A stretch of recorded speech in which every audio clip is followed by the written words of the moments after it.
Good morning. This is Laurie with 88 Angels. We have stumbled upon some very unusual information. And the angels and I are compelled to share with you because when we're doing the cards and reading the cards and talking about what they mean, and just the strangest things pop up. And so it's called Ophiuchus. The 13th zodiac sign is a snake bearer. The snake bearer. That's the sign.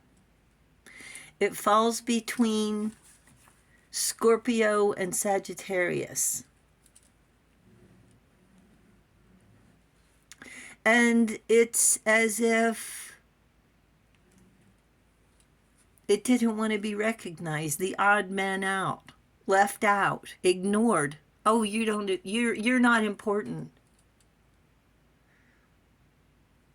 Ophiuchus pushes the norm, is honest, busy, and clever. Ophiuchus loves change and is witty, breaks the routine. Why don't you do what you're supposed to do? Why do you always have to push the norm, make changes? Why do you always have to be so, obstinate? Ophiuchus is creative and restless. It's said to be a water sign. Water is in motion. Water doesn't stop moving unless there's a problem. And it's called the snake bearer. And the sign, the crystal of Ophiuchus is the quartz crystal. And here we are. Here's a square one, which is, oh look, it caught the rainbow there for a second. Let's see if we can grab it again.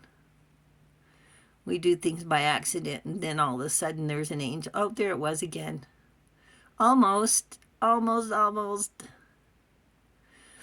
Let's see if that, whoops, here's the other one that looks like a totem.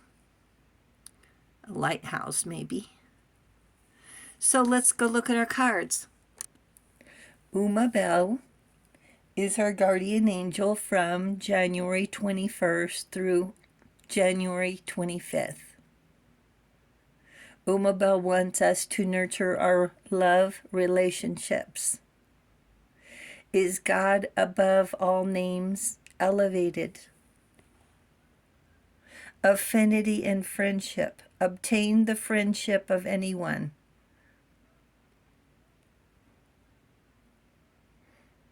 As if we're looking at Ophiuchus, Umabel. And we have the King of Cups. The King of Cups is water. What did we just say? Water in motion. The King of Cups. And we have the artist. What is that? The artist, the 23rd major arcana card, the artist. Look, there's wings on his feet right here.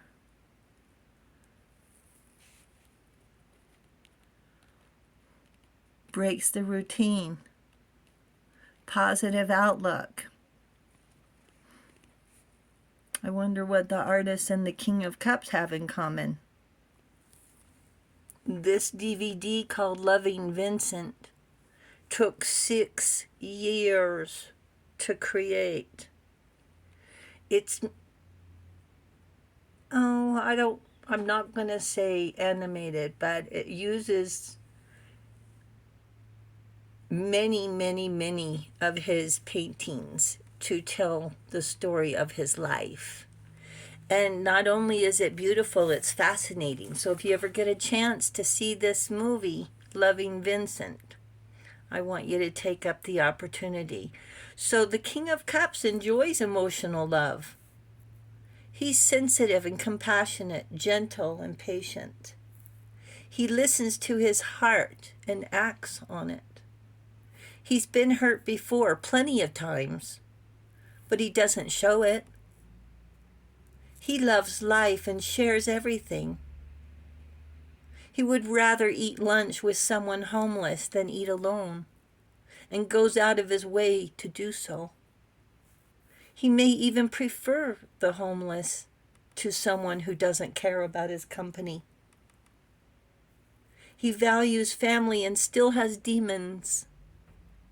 Unexplained mood swings behind closed doors where secrets hide. Some people lead two lives, nearly a saint in public, and has difficulty facing their inner truths, their inner turmoils in private. The ones closest to them know the truth and are sworn to secrecy.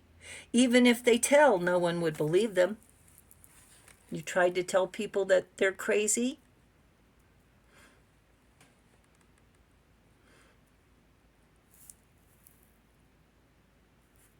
So we're encouraged to accept the behavior as normal. So when they venture out into the world, we accept the abnormalities and they don't send up red flags. The artist has an outlet to express emotions, uses art as a healthy process, a therapy to release mental stress overload. You can see the final product, to answer an inner calling. Van Gogh, this guy here, cut off part of his ear. You think he was trying to cut his hair and the knife slipped. It said he fought depression. Rembrandt sketched and painted portraits. Degas was famous for his ballet dancers and went blind. Beethoven was deaf. Monet was an impressionist painting water lilies. Also suffered from depression, it said.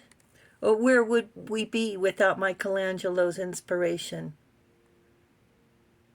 The Renaissance with Da Vinci. What about the caves and the hieroglyphics? Imagine. It's human nature to create, to draw, to express ideas, to build bridges. They thrived on using a different train of thought, thinking outside the box, dancing to a different drum. They listen to the call no matter what people say. They hear that voice telling them the little things, like an angel whispering in the ear, use more yellow, paint a glowing moon, draw a flower, sketch a face, paint a cloud. What is the color of happiness? How much effort and persistence would it take to use a rock, to draw on rock, where it would last more than 800 years? I would speculate we all have an eccentric King of Cups artist in our family, maybe a little bit of us. And yes, we excuse the behavior most of the time, as long as they're not being hateful. And if they're being hateful, what do? We close our ears. We don't listen. And we go into a different train of thought, where a lot of people use art to escape. We might even encourage their abilities. Our artist is weighted down with heavy burdens, as if they're walking between two worlds, feeling as if they're not good enough. Doing their best, giving back to humanity. Just like us, they may have met their share of demons. We all express ourselves differently, process grief differently, and heal differently.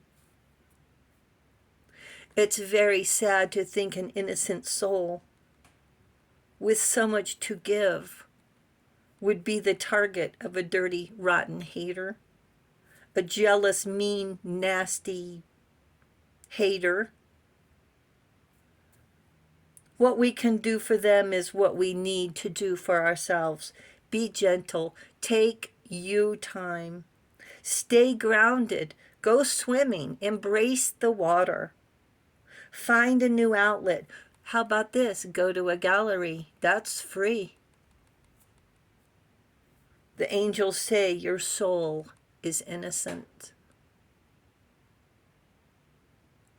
Thank you, angels. Thank you, viewers and subscribers, and thank you for hitting the subscribe button. It means the world. We really appreciate it.